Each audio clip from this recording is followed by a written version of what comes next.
The Pelosi show trials collapsed this week. They're done. There's no credibility anymore with any serious person in Washington, D.C., even among the dishonest media.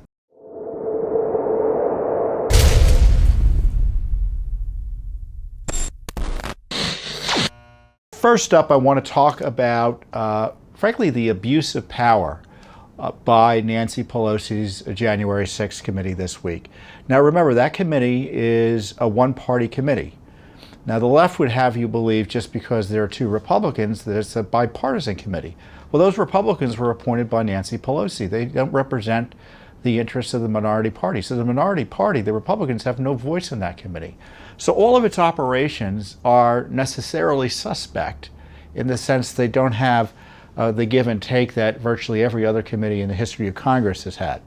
And then we now know, or we've known for some time, certainly if you've been following me here at Judicial Watch and Judicial Watch generally, is that the purpose of this 1/6 investigation, this rump investigation, this partisan ideological investigation, is to essentially outlaw criticism of election and attacks on election integrity, make it difficult for Donald Trump to run for office by, frankly, attempting to prosecute and jail him.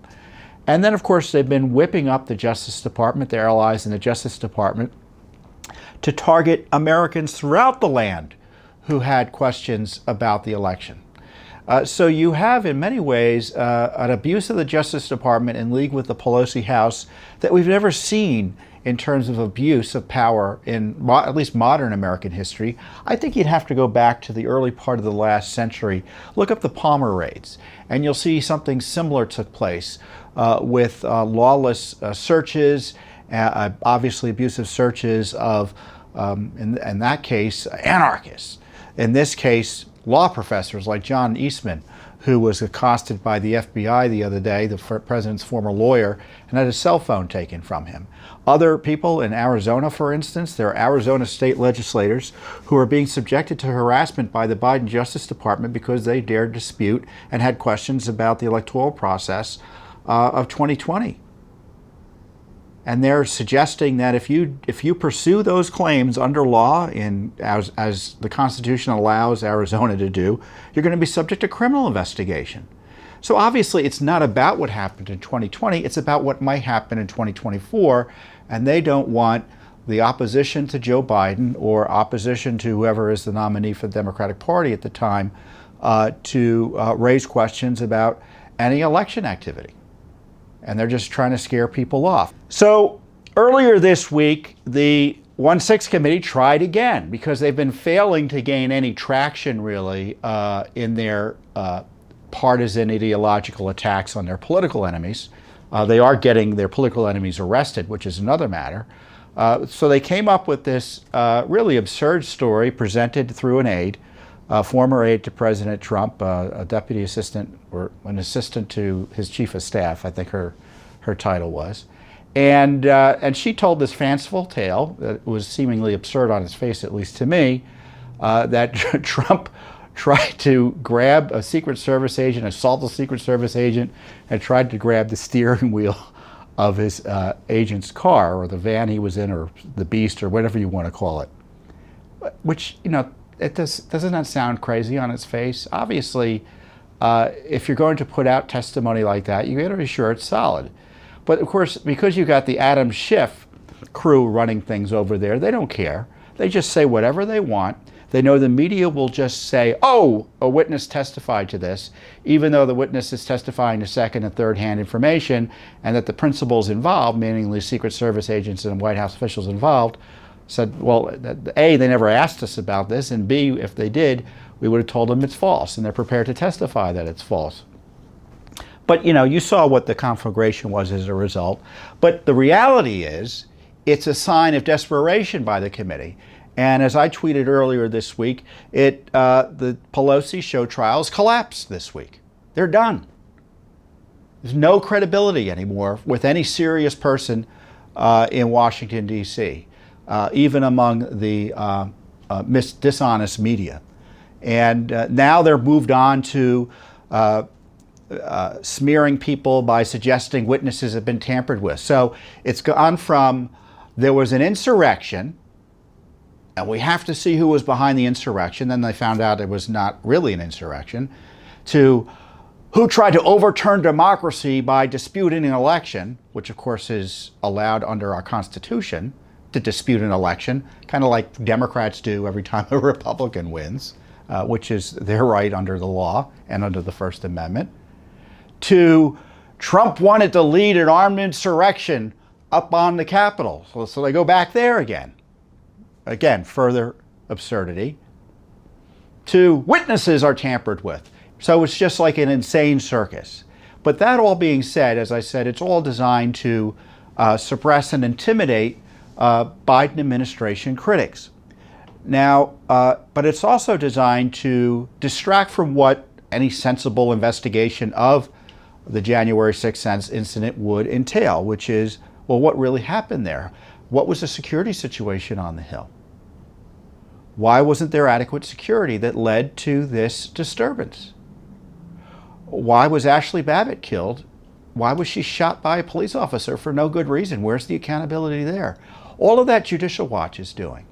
And so when you hear that witnesses said this and witnesses said that, just know that the committee is yet to release any transcripts of any witnesses. So all the transcripts and all the videos they've taken of witnesses haven't been released yet. So again, it's this one-party committee that has no opposition in it to even ask questions or do any cross-examination, because they refuse to let Republicans appoint anyone sensible.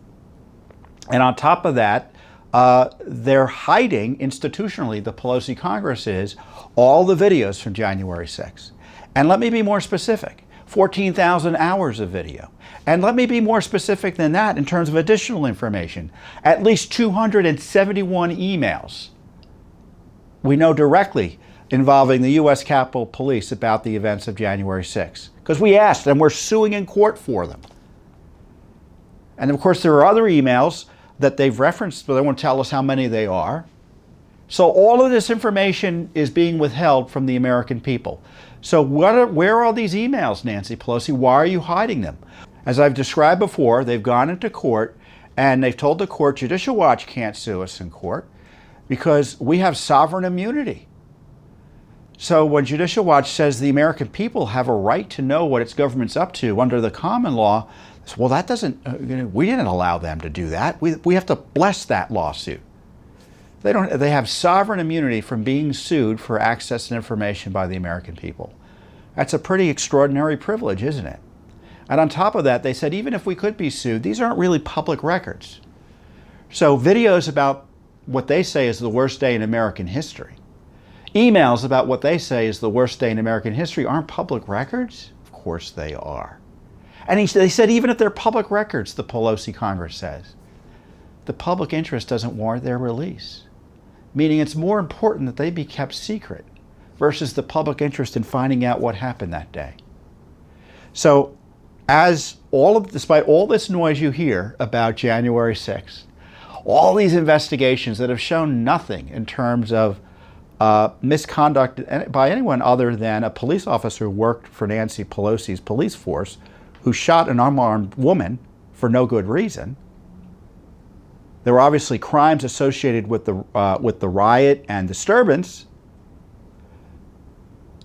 There were obviously failures to provide security that she is in part responsible for and her appointees are responsible for, including the mayor of D.C., who is also partly responsible for this. Nothing Donald Trump has done has been found to be either illegal or unethical related to January 6th. So as best I can tell, the only government misconduct related to January 6th are the lies about the security coming out of the Congress, the lies out of the January 6th committee, misstating the evidence they have and trying to create a narrative to jail innocent Americans and intimidate their political opponents, and then a cover-up in court, a court cover-up for records about what happened that day. So that's where we stand on January 6th. Now, the media won't tell you any of that. And you notice how calm I am in describing it. But I will say there are serious issues here. And because, as I said earlier, because of the threat to our First Amendment and other freedoms and civil liberties. Because there isn't a conservative in town, there isn't a Republican politician, including members of Congress. Now there are hundreds, potentially hundreds of Americans throughout the land who fear for getting involved in election issues because they'll be targeted for criminal investigation and harassment by the Biden-Pelosi gang. So these are dark days for the Republic in that regard. But Judicial Watch is going to continue to insist and persist on government accountability through our Freedom of Information Act lawsuits. We're waiting, for instance, for the court to rule on whether the Pelosi Congress has to turn over any of the videos or emails we've been talking about. We have other FOIA lawsuits pending and investigations pending on the security issues, not only as it relates to the federal government, but the DC police, which has an instrumental role in providing security here in our nation's capital. So, we're doing this sort of independent, and of course we've done more work on investigating the shooting death. The only homicide that day was the shooting of Ashley Babbitt. Only Judicial Watch has done anything on that to figure out what's going on. We're the ones in court trying to figure out what's going on. So we're just going to continue doing that sort of basic investigative work that Congress actually not only refuses to do, but is hindering, and that the media has zero interest in doing because they're part of the left-wing mob that wants to destroy half the country's who has questions and concerns about the way elections are being run in this country. Thanks for watching. Don't forget to hit that subscribe button and like our video down below.